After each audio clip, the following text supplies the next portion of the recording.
way to points all over the globe. More than 200,000 sky travelers have passed through here. Businessmen who find the aerial trade routes swiftest.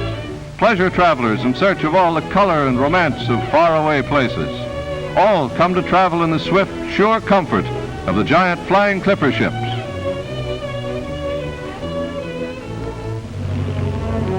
Larger than the ship in which Columbus first crossed the Atlantic, these aerial giants are great 21-ton airliners. Manned by veteran crews of 5 flying officers, they operate with meticulous precision and have a record for dependability unsurpassed by any form of transportation. Across the shimmering waters of Biscayne Bay, the great engines, more powerful than a locomotive, lift us easily into the air.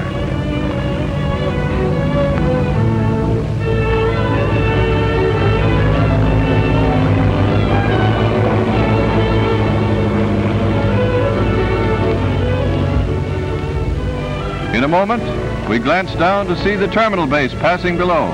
It's hard to believe we're aboard an airliner, so large and roomy are the cabins, so smooth and quiet its flight. All too soon, the shimmering blue of the Gulf Stream merges into the outline of Cuba's coast, and we're over Havana. A city close to the States, yet one which has an entirely different atmosphere. It is cosmopolitan, European, Spanish, but above all, it is delightful. It is now far removed from the days of pillaging and fighting along the Spanish Main, when Havana was a center of attacks from freebooters and pirates. Facing the waterfront is a beautiful domed palace of the president with a palm-lined walk running down to the ocean. Today, sections of the old wall, which at one time surrounded the entire city, still stand. The Capitol is among the most beautiful and expensive buildings of the world. Its great dome dominates the city. The Prado, where everyone promenades, runs from the sea to the main park, which is surrounded by interesting buildings. This great old cathedral and the surrounding buildings are among the original Spanish landmarks of Havana. True to Spanish architectural traditions, many buildings are built around a patio, such as the City Hall, with its statue of Columbus. Cuba is always pleasure-loving, but at night, life centers about Havana, where beautiful women and handsome men gather. Outside the city of Havana, we find rural Cuba most interesting and attractive. At Matanzas, a valley fringed with royal palms stretches down to the sea, and along the shores, the coconut palms shade beaches where the warm waters of the Caribbean beat softly upon the coral sands.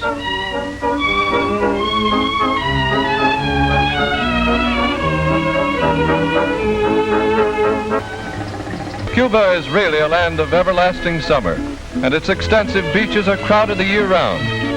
Of course, if one chooses, he may escape from the bright sun and sip iced drinks in the cool Spanish-arched patios.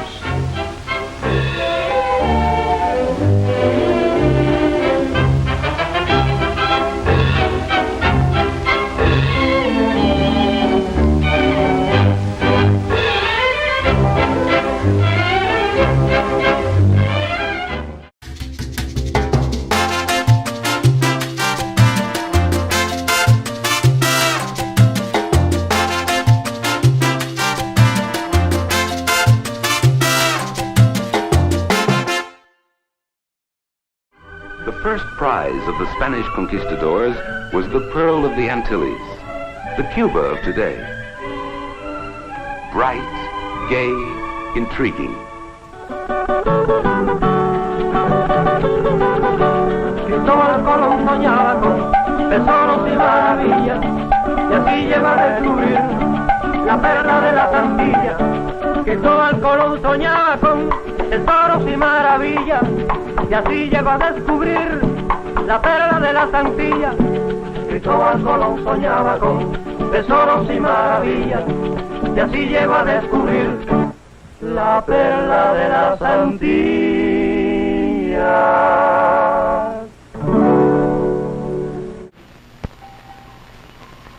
Main Street in almost any large city in any country south of the border. As it happens, this is one of the main streets in Havana, Cuba. Modern hotels, gambling casinos, exotic restaurants, department stores, and office buildings. This is Tourist Alley. Well known to most American visitors to Cuba. To most American visitors, this is Cuba. That is, it's all of Cuba they usually get to see. It isn't Cuba at all, of course. It's a transplanted bit of the United States, from the air-conditioned hotels to the table linen and silver serving dishes in the restaurants. Most of what you see on your screen was built by Americans, in fact.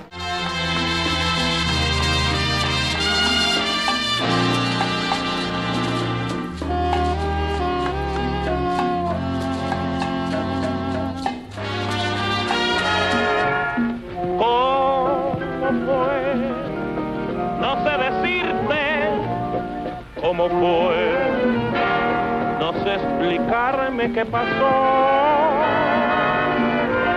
pero de ti me enamoré.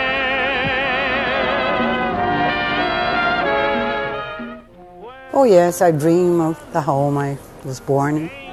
I had wonderful memories of that house. Adored that house. And then our club, the Havana Club where we went, was like a second home to us. Very well kept. Everybody was there in the afternoons. I used to swim. I used to swim a lot. Everybody knew everybody. And it was just great. Just the parties we had there, and we didn't have to think of the future. We lived the present, and we thought it was going to go on like that forever.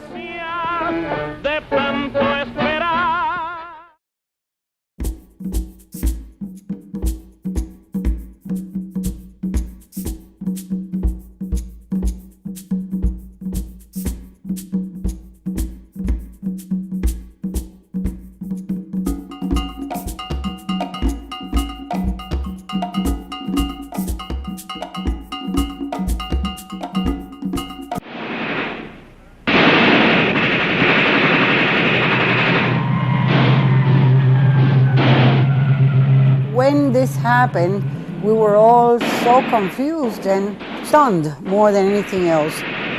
And all those things come back to me.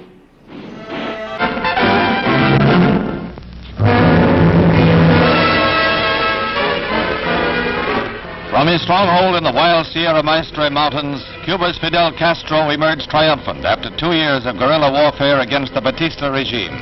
The revolution that began with Castro a fugitive, practically alone, landing with 82 followers, to be nearly wiped out by government forces, ended with the flight of dictator Fulgencio Batista and the entry into Havana of rebel forces to be acclaimed by the city. Nearly 2 years of hit-and-run warfare aimed at toppling Batista's government by paralyzing Cuba's economy culminated in victory as 1958 ended. Castro met an all-out government offensive with a counterattack, and in the battle for the key rail center of Santa Clara, won the crucial victory. Batista resigned to prevent more bloodshed and fled the country. His departure touched off wild rejoicing in the capital as the first elements of rebel forces entered Havana.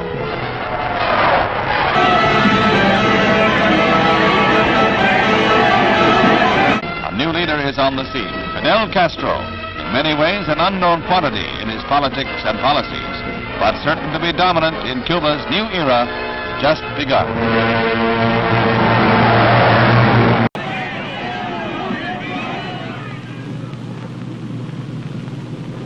Creo que este es un momento decisivo de nuestra historia.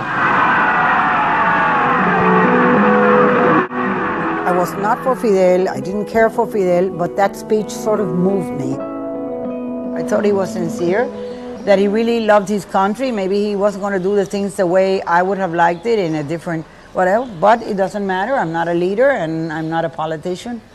But I thought, well, okay, let's get together and join and just make sure that we're on the right track for the people, for everybody, for our country.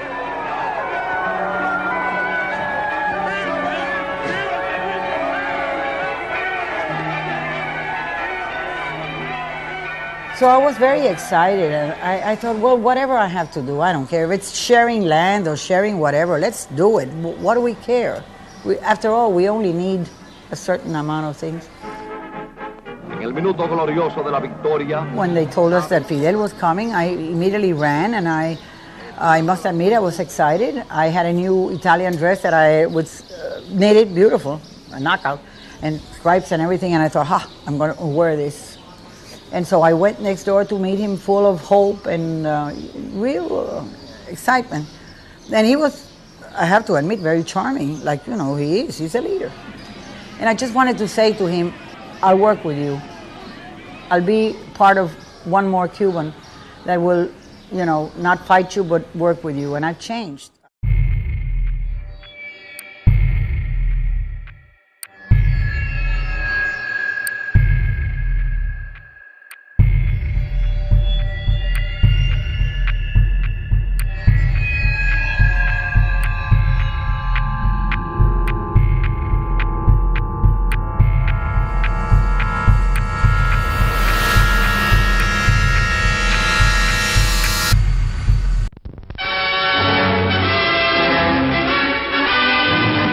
Cuba's Fidel Castro arrives at New York's Idlewild Field, the first in a parade of heads of government that includes nearly every Iron Curtain nation and Russian ally, all on hand for the opening of the United Nations 15th General Assembly.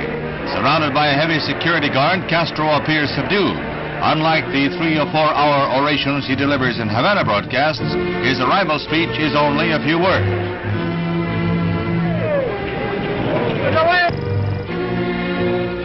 I only want to salute to the people of the United States. And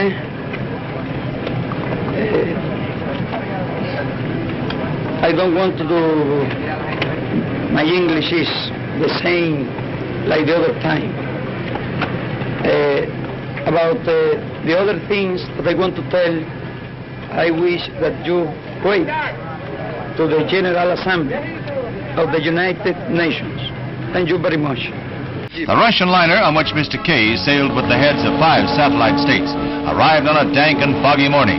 Heading up the East River to the deep water dock closest to UN headquarters, it was harassed by cruising parties of hecklers. One boat was hired by the Longshoremen's Union. Ashore, hundreds of demonstrators massed despite heavy rains.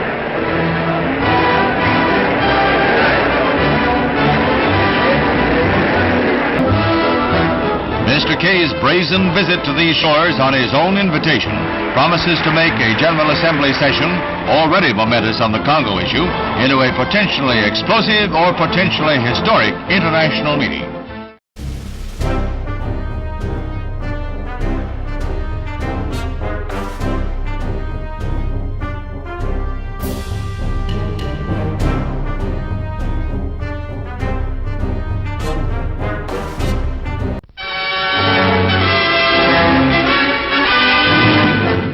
Fidel Castro whips up a furor in Cuba, charging the United States with arming and training mercenary forces for an imminent invasion.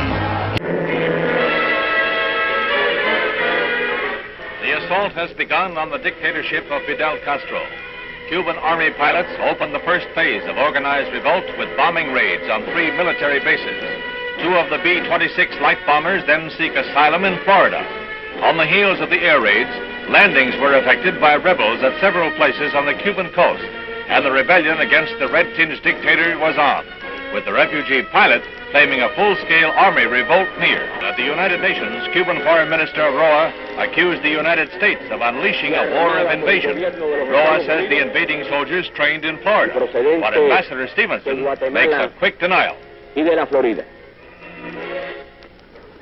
These charges are totally false, and I deny them categorically.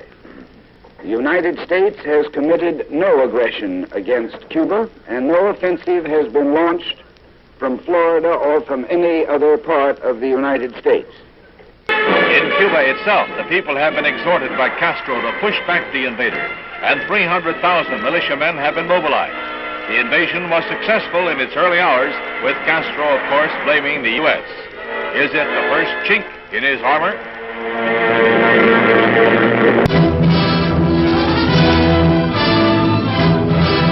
Castro marks the 2nd anniversary of his revolution with the biggest military parade ever staged in Cuba, featuring tanks and other heavy weapons from Russia and Red Czechoslovakia.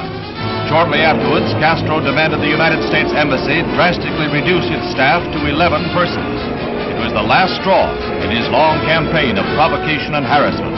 President Eisenhower broke off diplomatic relations with a message read by Press Secretary Haggerty. There is a limit to what the United States in self-respect can endure. That limit has now been reached. Our friendship for the Cuban people is not affected. It is my hope and my conviction that in the not-too-distant future, it will be possible for the historic friendship between us once again to find reflection in normal relations of every sort. Meanwhile, our sympathy goes out to the people of Cuba, now suffering under the yoke of a dictator.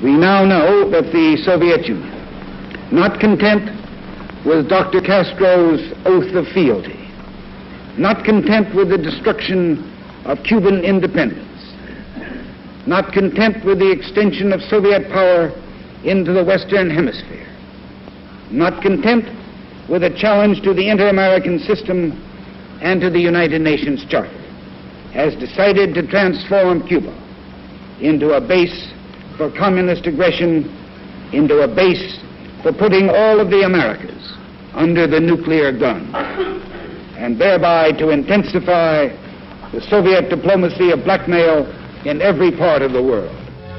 The United States answer to what Adlai Stevenson termed Soviet blackmail in Cuba was a quarantine of all offensive weapons being shipped from Russia to that island fortress.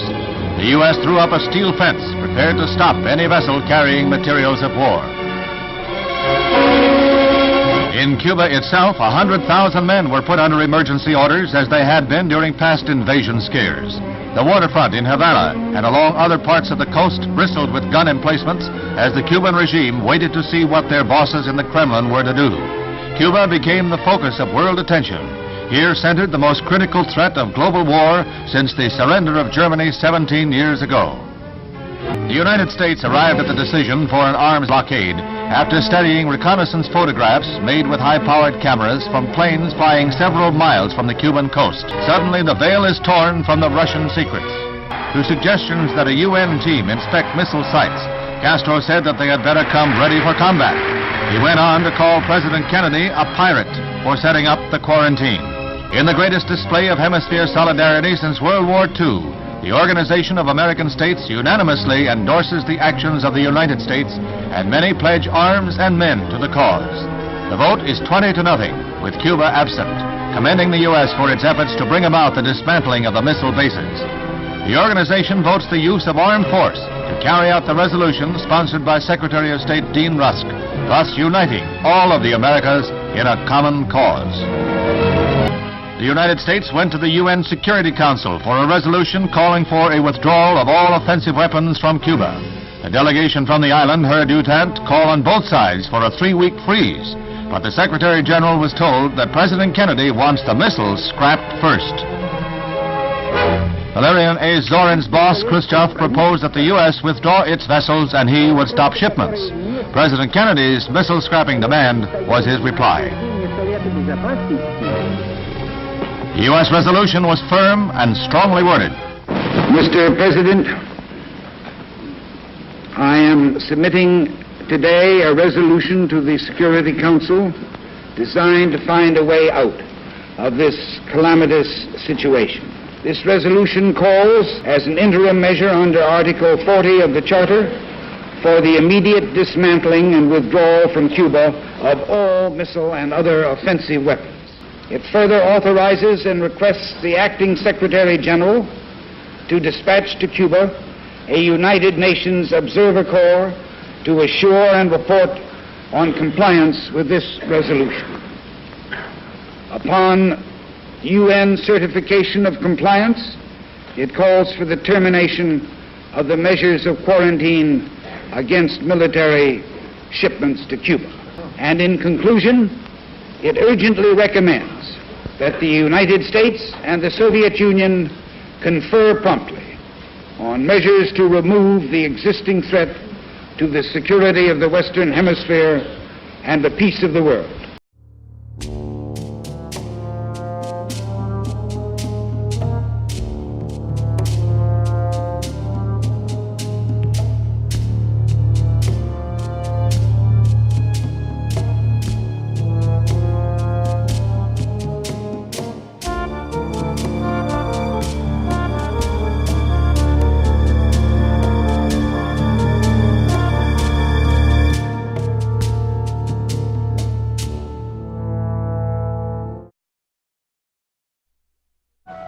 This is a top secret item. A map locating undercover activities. For each little pin here, there is one little spy. There, for example, our man in Jakarta, our man in Vienna, our man in Tokyo, and our man in Moscow. But the most unusual agent of them all was our man in Havana, a very likable chap in a most unlikely situation. Frankly, when they asked me to be their man in Havana, I had no idea of how a spy spies. But I had reasons for being willing to learn, and they were anxious to teach me. That man is one of my instructors, a diabolical expert at the cloak and dagger game. My name's Hawthorne. You will come to know me better as 59200. I'm in charge of the Caribbean network. It sounds like the Secret Service. Look out, someone's coming. Slip into a cabin. It mustn't be seen together. But we have been seen together. Don't argue, old man. I know the ropes.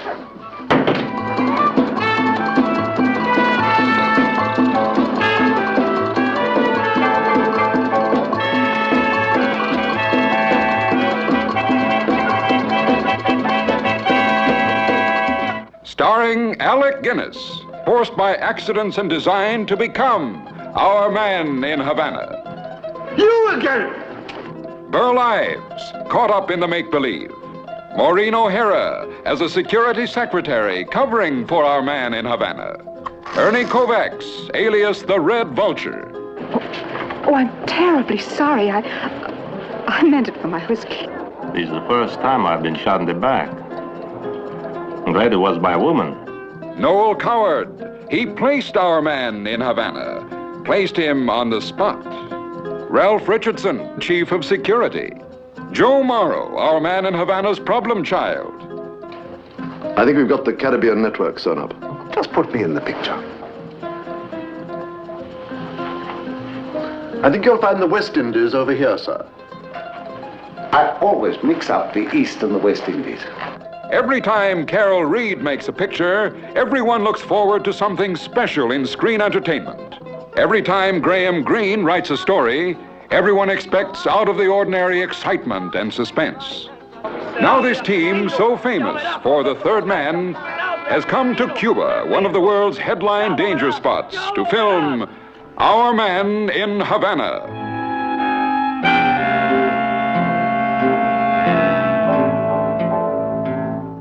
This is where you end up. Alone. I was under orders. Like you.